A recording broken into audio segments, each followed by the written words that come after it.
It happened so fast. On the morning of February 2nd, Alejandro Olivo and his son Brian are in Del Mar, just arriving at a landscaping job. If you guys have a warrant, you guys could easily come to my house if you guys have a warrant. Brian starts recording while Alejandro calls his wife, Veronica. ICE agents smash the truck's window. Do not break the window, sir.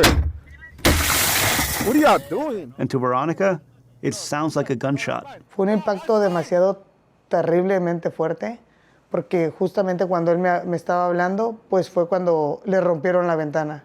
The phone goes dead. All Veronica knows is that ICE agents have taken her husband and son. Alejandro and Brian are among the thousands of San Diegans who have been arrested by ICE during the mass deportation campaign. And what happened to the Olivo family over the next few weeks was once unthinkable, but is now commonplace.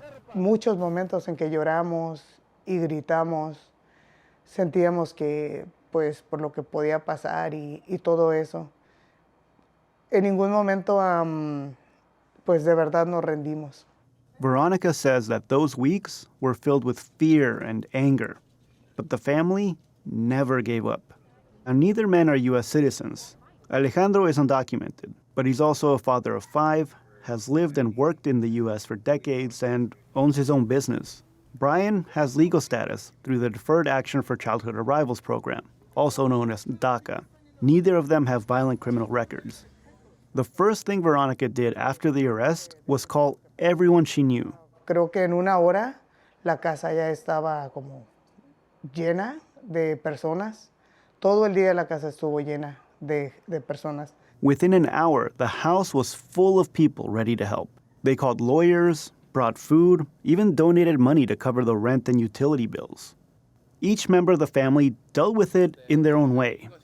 Beckham's, the second oldest son, says that he was initially in shock. I pulled myself together. I saw myself kind of as maybe the head of the family, since our actual head of the family was not with us.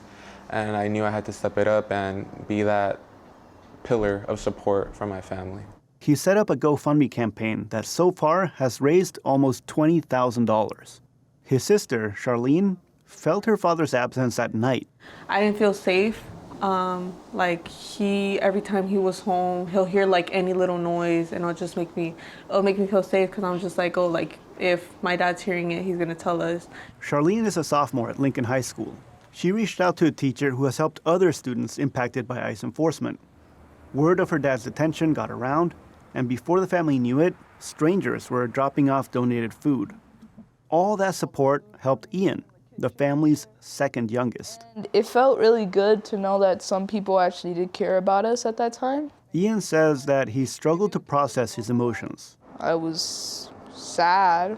I didn't cry, but I was still sad.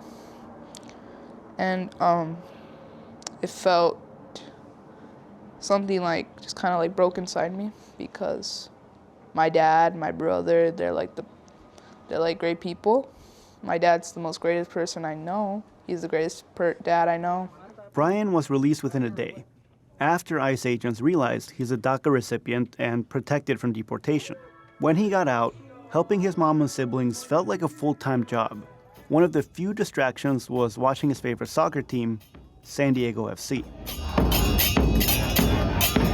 Just being able to yell, getting that relief out, just being happy the full 4 hours I'm here, 5 hours that we spent here at the tailgate.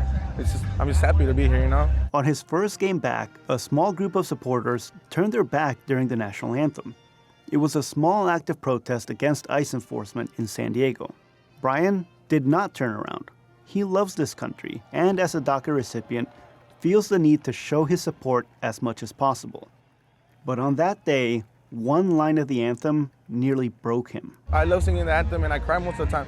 But this time when that part where it's like the land of the free, I'm like, my dad's not even free, and I can't. That's the only sentence out of the whole anthem that I kind of did put my head down, and I wanted to start crying for sure. It was because my dad's not free. After a month of detention, a lawyer secured Alejandro's release. A judge cited reasons why he should not be detained. He runs a business, contributes to the community, and is raising multiple U.S. citizen children. Alejandro was working the day KPBS visited the family. Veronica says he still doesn't like to talk about his time in detention too much. When he came home, she instantly noticed how much weight he'd lost. and his face was very pale, especially for a landscaper who's used to working in the sun. Veronica wants other families going through this to know that they are not alone, that they shouldn't be afraid to ask for help. Y estamos más fuertes que nunca para poder salir adelante. She says the Olivo family is stronger than ever. Gustavo Solis, KPBS News.